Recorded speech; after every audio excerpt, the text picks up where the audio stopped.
First, you need to check with your local government and or architect where you can place this garage or shed that you want. Secondly, you must plan it out.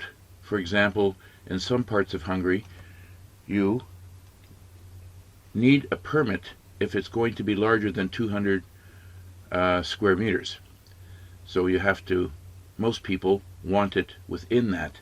So this 2.10 meters high at the back and 2.30 high at the front and 4.5 meters and 10 meters long fits into that amount. Then you must plan where this building will go. Then you must dig it out at least 20 centimeters deep if you want to do it properly, and put in 2 levels of steel, and you can either mix the concrete on site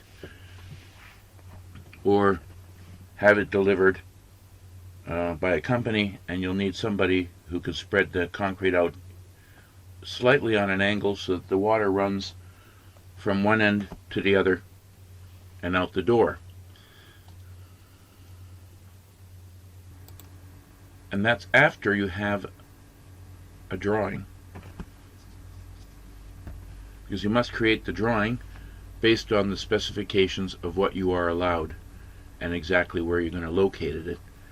And the company will actually create a drawing for you based on your specifications. We have a 3D program within this application where you can actually select where you want the doors, the windows, and so on. And that you can submit to the company for an estimate. Then you should take a picture of it and submit it to the architect or the government, and then when they approve it, dig it out 20-30 centimeters, put in 10 to 15 centimeters of crushed stone at the bottom, and then put in these supports all the way around to make sure it will support the concrete, and even use a compactor to make sure that the base is solid. And then you can order the concrete. You'll have to figure out exactly how much you need, and then you will have to water it for at least a month, 7 times a day, every day, before you have the structure ordered so that they can drill into it. It will take some time. In my case, I'm going to paint it as well before they arrive so that the floor will be easier to clean as well. This is what mine looked like after the stone was put down and the supports around the outside to support the concrete. After that, you need to put a plastic sheet down, like a vapor barrier. This is what it looked like after the vapor barrier went down. Then, after that, the metal on the right has to go down in 2 stages. There has to be 2 levels of it there, and 20 centimeters of concrete. Most Hungarians do 10 centimeters of concrete thinking that that's enough, but the concrete will crack. And if you're going to do it, you might as well do it right. Everybody builds their houses correctly and then they cheat on everything else. It's simply not worth it. After we laid the concrete and watered it for 1 month like crazy, this is what it looks like now. Then you have to, after 10 days or 3 days or 5 days, I'm not exactly sure, you have to remove the wood that's holding the concrete in all the way around. If you did everything correctly, this is what it should look like. Then we made a ramp down here at the bottom to level it off, because there's another door coming here and I'm going to be wheeling stuff in through the door,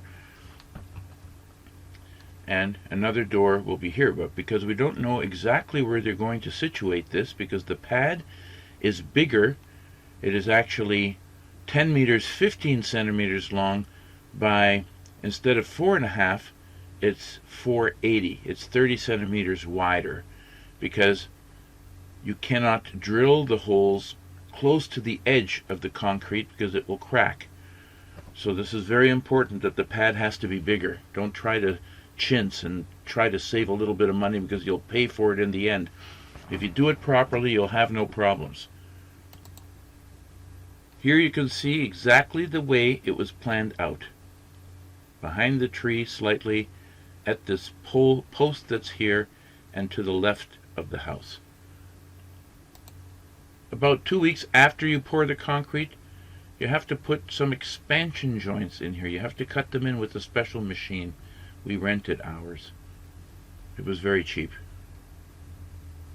And you have to have it cut by somebody who knows what they're doing. Never try to do it yourself if you don't know what you're doing. And that's it. Now we're waiting for the building, and then just before it comes, I'll be painting this surface to make sure it's easier to clean once everything is, especially oil from cars and things like that that falls. The concrete will absorb it and you'll never get it out. So it's better just to paint it, and then it's easier to keep clean. I use 2 coats of commercial paint that I can get for you at a fraction of the price you can buy it in the store. Let me know if you have any questions.